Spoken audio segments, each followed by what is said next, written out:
Doy gracias al Señor primeramente, ¿cierto?, por la oportunidad de poder compartir en esta tarde junto con nuestros hermanos y hermanas de la Segunda Iglesia. Para mí, primera vez por lo menos que me toca venir acá a la iglesia a predicar. Había venido a algunas actividades, especialmente cuando formaba parte de la Liga de Jóvenes en mi iglesia local, pero siempre damos gracias al Señor por la oportunidad que nos da de poder servirle a través de los distintos ministerios que el Señor nos permite conocer y practicar. En esta ocasión, cierto, nos toca predicar, pero damos gracias al Señor porque en distintas ocasiones hemos podido compartir. Ayer mismo, cierto, juntándonos todos y todas en el colegio inglés. Y hoy día, queridos hermanos, para aquellos que no sepan, a lo mejor los voy a poner un poquito en contexto. Yo llevo toda una vida en la iglesia, así que para mí no es ajeno, cierto, los mayos, poder compartir acerca del metodismo. También, cierto, conocer las iglesias del distrito, así que no son muy ajenos los rostros, así que no es para mí una incomodidad ni algo extraño poder compartir con ustedes. Uno, cierto, siente que somos parte de la misma familia, estamos en distintas casas, pero la misma familia al fin y al cabo. Y durante este mes hemos estado quizás poniendo un poquito más de énfasis al metodismo y a la experiencia wesleyana, a esto que nos motiva, ¿cierto?, 284 años después a seguir hablando de un hombre que vivió en Inglaterra junto con un grupo de amigos, familia, que transformó no solamente una vida, tampoco solo una familia, sino que ha transformado vidas producto del testimonio de su vida, ¿cierto?, a lo largo de los años. Y yo me hice una pregunta, que quizá alguno de nosotros se la habrá hecho a lo largo del tiempo, y es, a 284 años de la experiencia del corazón ardiente, ¿cómo nosotros estamos viviendo nuestra fe? Sin lugar a dudas, John Wesley es un referente en cuanto a la manera a la que podemos vivir nuestra vida, y eso lo tenemos súper claro. Su vida, su ministerio, previo y posterior también a ese 24 de mayo, fueron de alto impacto para la vida de quienes le rodeaban. Wesley inicia su ministerio, incluso desde muy pequeño, nos cuentan los relatos, ¿cierto?, de su diario y también otros relatos que podemos conocer de la época.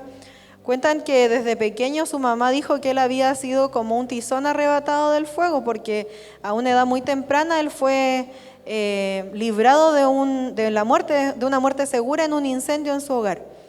Y él era muy pequeño.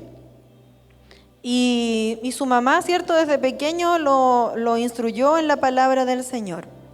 Ahora, el impacto que él provocó no solamente fue para los más cercanos, porque puede que más de alguno de nosotros, ¿cierto?, cuando haya nacido o a lo largo de su vida o al alcanzar un éxito o algún objetivo, pudimos ser de impacto para nuestra familia, y nuestra familia gozosa, ¿cierto?, y alegre, creyó que nosotros habíamos hecho algo muy importante, por lo tanto marcaba un antes y un después dentro de nuestra familia.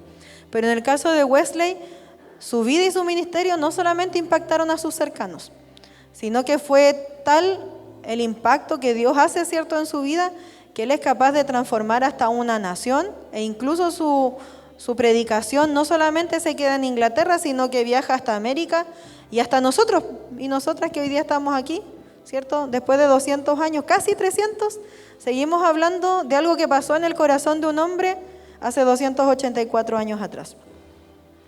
Y John Wesley, por supuesto, en medio de una iglesia que lo expulsó por haber hablado y haber dicho que todos éramos pecadores y que lo único que nos salvaba era creer en el Señor, él fue expulsado y no lo querían en los púlpitos.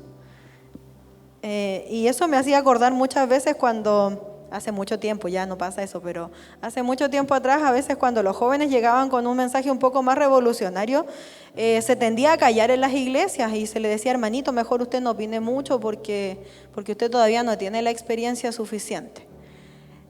Y eso ocurría. Y a lo mejor a Wesley le pasó lo mismo. Quizás las personas que estaban a su alrededor consideraban que él no tenía la experiencia suficiente o que no tenía el conocimiento suficiente para poder estar sobre un púlpito y predicar y decir que todos éramos pecadores. Una verdad que hoy día nosotros conocemos de sobremanera. Sabemos que no es por nuestros méritos, sabemos que no es por nuestras propias fuerzas, sino que porque el Señor le place, ¿cierto?, amarnos, perdonarnos, que nosotros nos podemos sentir reconciliados con Él. Entonces Wesley y sus amigos transforman no solamente, ¿cierto?, decíamos, a los cercanos, sino que a una nación.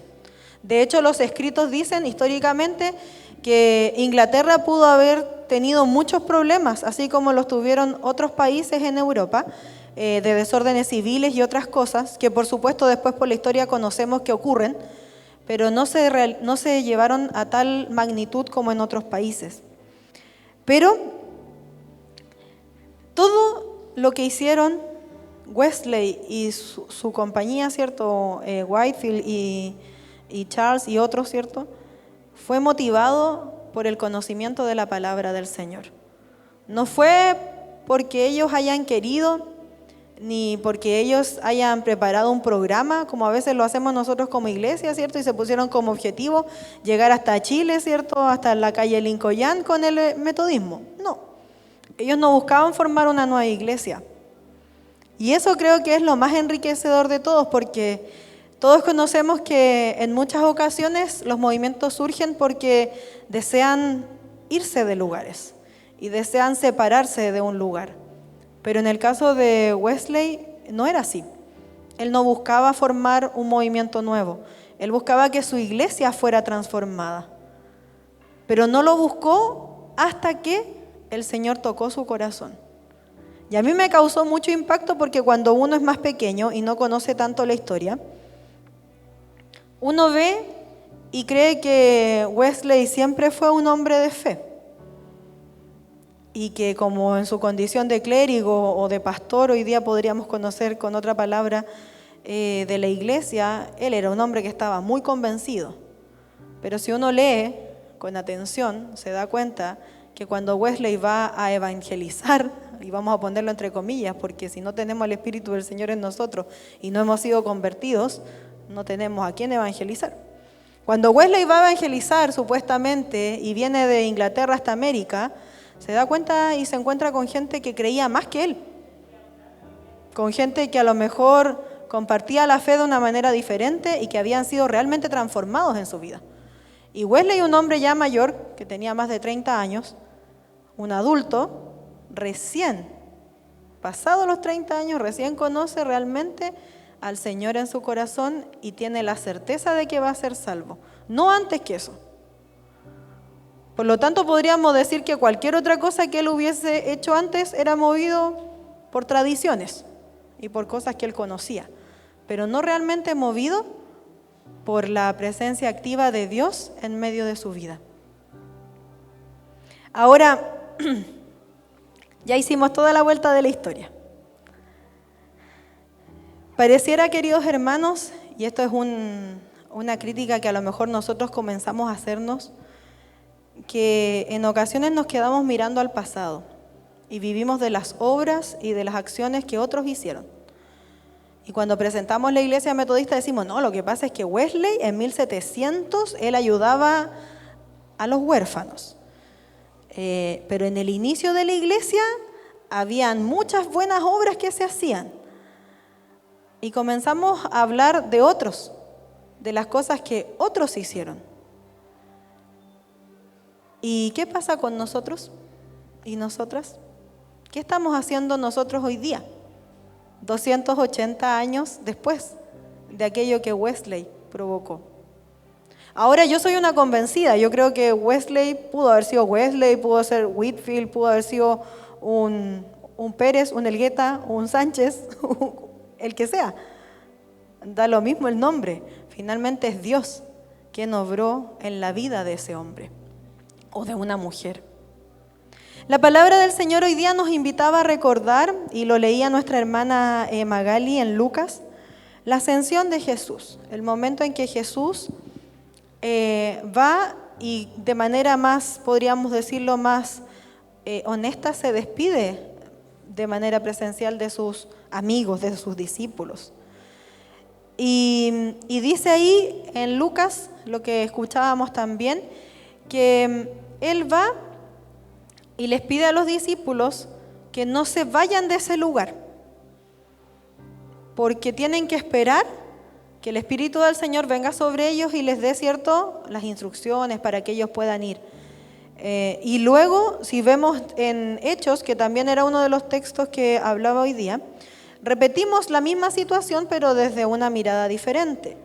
Y ahí es cuando se les habla acerca de la venida del Espíritu de Dios.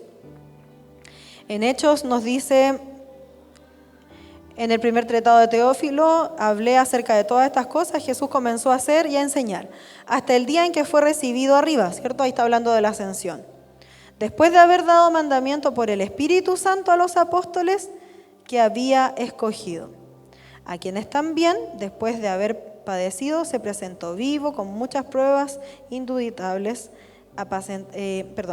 apareciéndoselos durante 40 días y hablándoles acerca del reino de Dios. Y ahí viene el versículo 4 del capítulo 1 de Hechos, dice, y estando juntos, les mandó a que no salieran de Jerusalén, sino que esperaran la promesa del Padre, la cual les dijo, oísteis de mí. Y después, ¿cierto?, continúa y habla acerca de esta gran comisión también que le da a los discípulos. Ahora, estos dos textos están entrelazados, el Evangelio y también el texto de Hechos. Pero yo me preguntaba, ¿por qué estos textos nos pueden hablar un poquito acerca de lo que pasa en nuestra vida? Y el día viernes compartíamos con mis compañeros de trabajo acerca de uno de los sermones de Wesley que habla de negarse a sí mismo. Y en el inicio de este texto, cuando uno lee ese sermón, dice que muchas veces nosotros creemos que las palabras que están en la Biblia solo fueron dichas para los discípulos o para las personas que estaban escuchando en ese momento. Pero se nos olvida que la palabra de Dios es para todos y para todas. No solamente los creyentes, sino que también la humanidad en general. Por lo tanto, cuando nosotros escuchamos la palabra de Dios, debemos comenzar a pensar que no solamente se le está diciendo a un grupo específico. Si nosotros hoy día tenemos la oportunidad de escuchar la palabra de Dios, no solamente es para nosotros y nosotras, sino que esta palabra debe ser para todos y todas los que están a nuestro alrededor, sin excepción alguna. Entonces la palabra nos dice hoy día que el Señor ascendió. Y es a veces lo que nos pasa a nosotros como iglesia. Sentimos que Dios está muy lejos, que Jesús, ¿cierto?, está a lo mejor en otra esfera de nuestra vida, que no pertenece a lo mejor al común, al día a día. Porque a veces se nos olvida que el Señor está con nosotros en todo momento. Entonces la fe la ponemos como en un cuadrito y la trasladamos solamente cuando estamos haciendo actividades de iglesia. Entonces yo es como que prendo un celular, ¿cierto? Prendo la fe y me siento en el templo y aquí yo creo. Y aquí es importante que yo crea, ¿cierto? Porque mis hermanos me van a ver, vamos a estar ahí en comunión, pero a veces salgo y se me olvida que tengo fe. O a veces, ¿cierto? Ustedes tienen actividad los jueves, tienen estudio bíblico, ya aprendemos la fe de nuevo el jueves en el estudio bíblico porque nos vamos a reunir de nuevo con los hermanos. Pero la vida de fe no es así, no tiene tiempos específicos. Una de las cosas que nos enseña, ¿cierto?, a través de la palabra es que el Espíritu Santo de Dios no tiene un horario, ni una persona, ni tampoco tiene un tiempo determinado. Porque Dios actúa en cualquier tiempo, en cualquier hora y con cualquier persona. Eso es lo que pasó con Wesley. Wesley pudo haber sido una persona súper importante quizás para la época, pero aún así no tenía el Espíritu del Señor en medio de él. Él cuando describe la presencia de Dios en su vida dice que es una energía activa, efectiva, que es capaz de movilizarnos. Pero a veces pareciera que nosotros nos quedamos con el discurso de Wesley, pero no lo hacemos parte de lo que hacemos hoy día. Se nos olvidó y dejamos, ¿cierto?, lo activo, lo que era movilizarse a través del Espíritu Santo de Dios, lo dejamos allá, hace 200 años atrás, en el inicio de la iglesia. O es más, a veces nos ha sucedido que tendemos a pensar que solamente un grupo etario de nuestra iglesia debe ser capaz de movilizar las iglesias. Y eso es porque no tenemos claridad de que nuestra vida de fe la vivimos en todo el largo que tenemos en este lugar. Desde los más pequeños, desde los niños, ¿cierto?, que ya comienzan a conocer al Señor, hasta los más ancianos, que están quizás en un tiempo, ¿cierto?, más de descanso, podríamos decir, en cuanto a lo laboral. En todo tiempo, nuestra vida de fe debe ser activa. Por supuesto que todos tenemos distintas habilidades, todos tenemos distintas funciones, porque por eso somos un cuerpo. Y obviamente no le vamos a pedir, ¿cierto?, a un niño que no sabe hablar que vaya a predicar a la calle. Pero sí podemos decirle que él sea un ejemplo en medio de donde él se desenvuelve. La palabra del Señor en Hechos, capítulo 1, versículo 8, dice: pero recibiréis poder cuando haya venido sobre vosotros el Espíritu Santo, y me seréis testigos en toda Jerusalén, en toda Judea, en Samaria y hasta en lo último de la tierra. Pero nosotros, queridos hermanos, a veces queremos llegar a lo último de la tierra, pero no hemos hecho y no hemos sido testigos en lo primero que nos dice, en Jerusalén. Hay ocasiones en las que queremos ir y predicar la palabra del Señor lejos, y a lo mejor queremos que nos manden de misioneros a algún lugar. Pero el Señor nos dice, a través de su palabra, que hay distintos lugares donde nosotros podemos llegar con la palabra del Señor. No necesitamos ir hasta esos últimos confines de la tierra. A veces es necesario aquí, cerca, a la casa que está ahí diagonal, a la que está al lado del templo, a la que está una cuadra más allá, poder llegar con la palabra del Señor. Yo sé que ustedes lo hacen, yo lo he visto en las redes sociales. Por eso somos invitados a día recordar lo importante que es poder sentir que el Espíritu de Dios está sobre nosotros, pero que eso es lo que nos moviliza. A veces nos quedamos con esos grandes objetivos de no, queremos Chile para Cristo. Yo lo he escuchado desde que tengo uso de razón, de como los 8 años. Pero a veces queremos Chile para Cristo y queremos hacer impactos evangelísticos gigantes cuando no somos capaces ni siquiera, a veces en nuestra propia familia, de hablar del Señor. De nosotros mismos ser un ejemplo para que nuestra familia pueda creer en el Señor. Por eso me gusta tanto la historia de Wesley. Yo no lo pongo como un estandarte de lucha, pero sí creo que es súper valioso, porque él llegó a los suyos primero. Cuando él cree en el Señor, ¿cierto?, se transforma. Él no fue tan lejos, fue primero donde estaban los cercanos a él. ¿Estamos entonces nosotros siendo verdaderamente estos testigos que el Señor nos invita a hacer en esta ascensión? Porque en la ascensión eso es lo que dicen los discípulos, o sea, esperen, porque ustedes van a tener que ser esos testigos, los que van a llevar, ¿cierto?, la palabra del Señor a otros lados. ¿Estamos nosotros siendo esos testigos? Esa es una de las cosas que podemos hacer cuando nosotros vivimos nuestra vida de fe. La gran comisión, ¿cierto?, decíamos, es ir, hacer discípulos, predicar, bautizar. Y Wesley lo tenía clarísimo, porque él compartió no solo la palabra. Y aquí hay uno de los puntos fundamentales de lo que sucede con los metodistas. Nosotros no solamente vivimos encerrados leyendo la palabra del Señor. No existe alguien que crea, ¿cierto?, en el Señor Jesús, que se pueda quedar solamente tranquilo leyendo la palabra si está viendo la necesidad de alguien afuera. Yo no puedo estar en un culto y predicando y exaltando, ¿cierto?, alabando al Señor y viendo si hay una necesidad y no conmoverme y moverme a ayudar. Porque ese es uno de los inicios del metodismo. No solamente era leer la palabra y estudiarla, no solamente era orar, era ir y cubrir la necesidad que había en la época.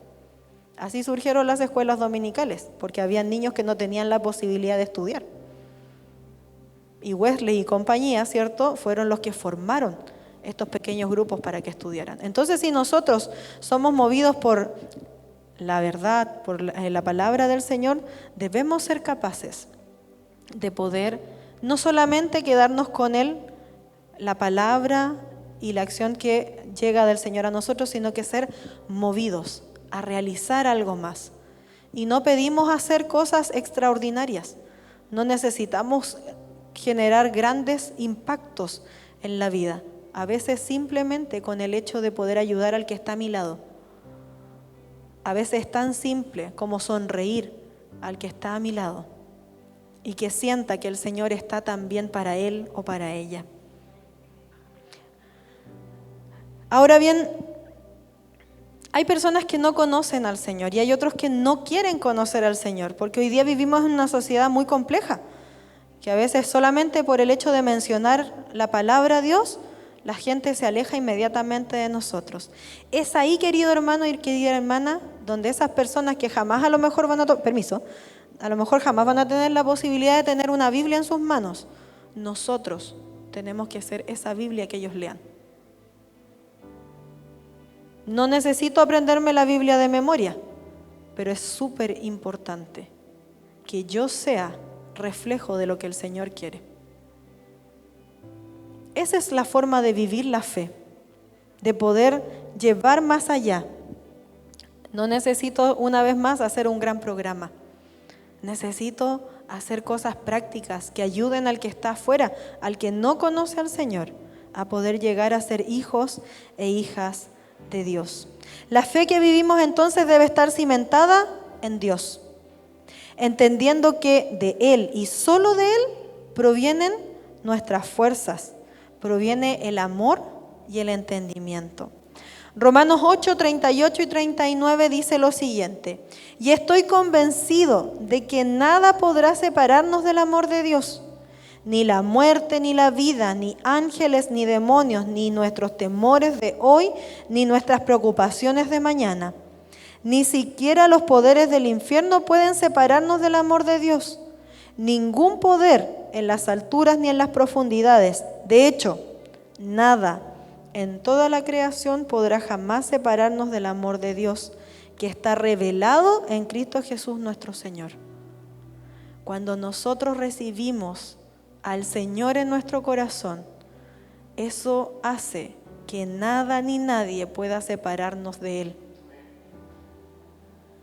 Pero a veces se nos olvida. Hebreos 12:2: puesto los ojos en Jesús, autor y consumador de nuestra fe, el cual por gozo puesto delante de Él sufrió en la cruz, menospreciado el oprobio, y se sentó a la diestra del trono de Dios. Nuestros ojos, hermanos, no deben estar fijados en un hombre o en una mujer que haya vivido años atrás. John Wesley es un instrumento de Dios, pero no es nuestro estandarte de lucha. Él es un hombre que nos puede enseñar mucho de cómo vivir la fe, pero sigue siendo el Señor el centro de nuestra adoración. Y eso no se nos puede olvidar. Nosotros no podemos vivir por John Wesley, ni por los inicios del metodismo. Debemos vivir por el Señor. Y Él debe ser el motor de nuestras vidas, quien motiva, ¿cierto?, a vivir nuestra fe. Porque John Wesley se murió. Porque William Taylor, ¿cierto?, que vino y predicó en Chile, también murió. Pero el único que ha sido capaz de vencer la muerte es el Señor Jesucristo.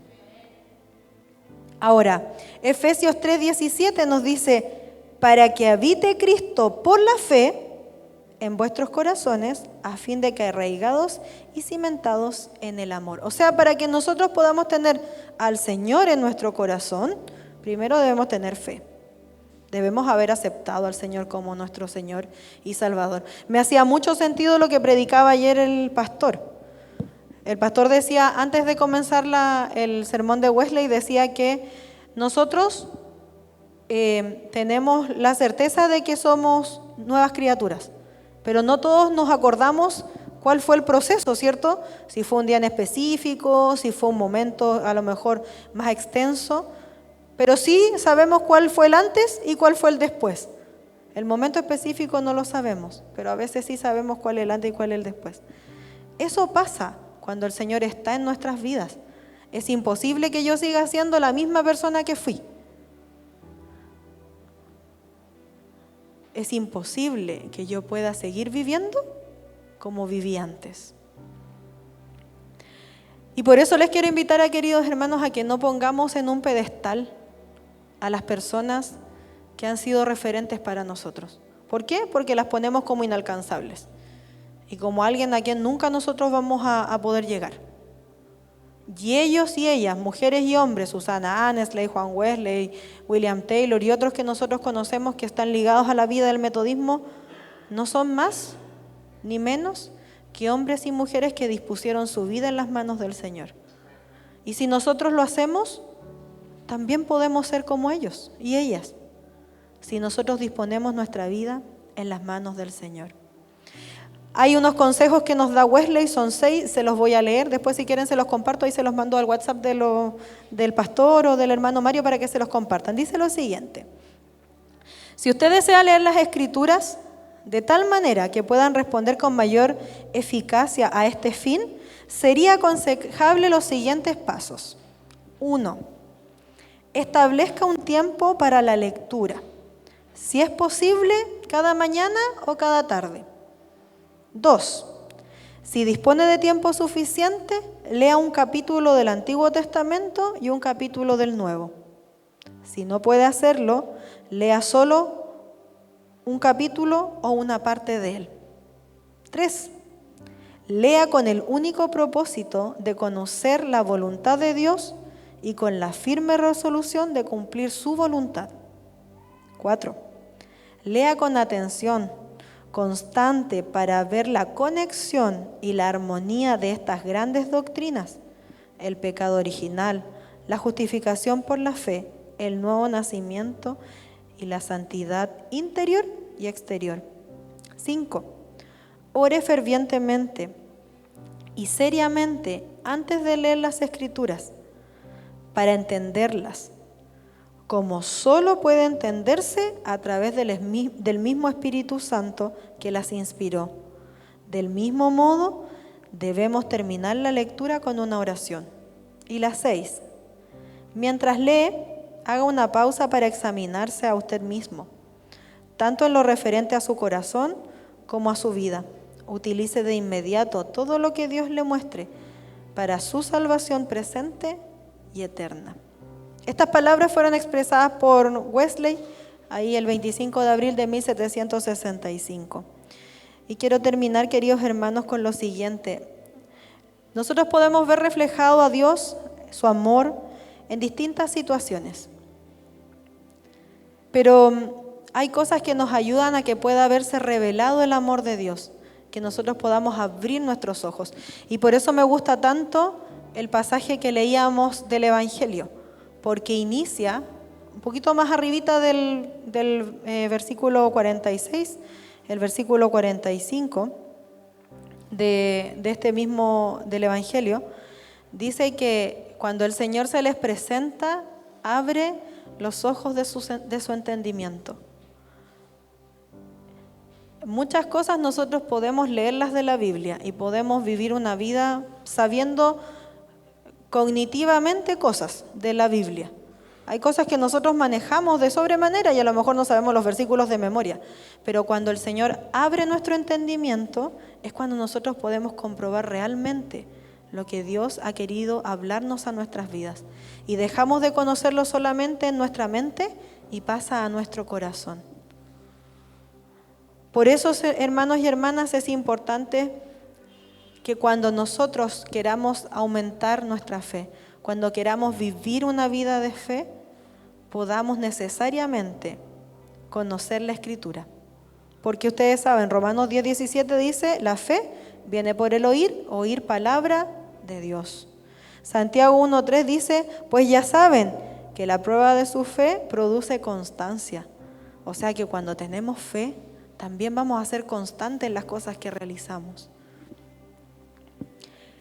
Y Hebreos 11:6 dice, en realidad sin fe es imposible agradar a Dios, ya que cualquiera que se acerca a Dios tiene que creer que Él existe y que recompensa a quienes lo buscan.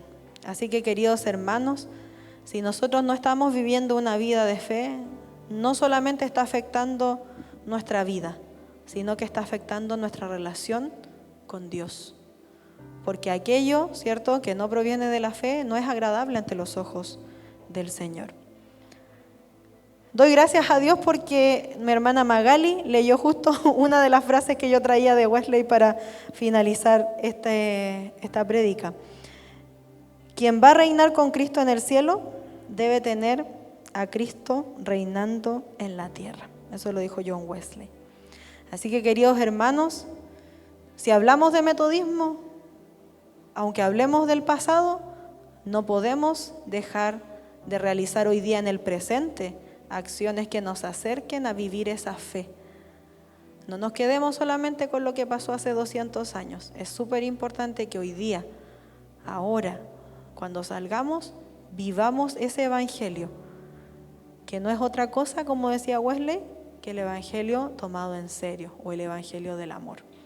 Así que, queridos hermanos, tenemos tarea pendiente, todos y todas.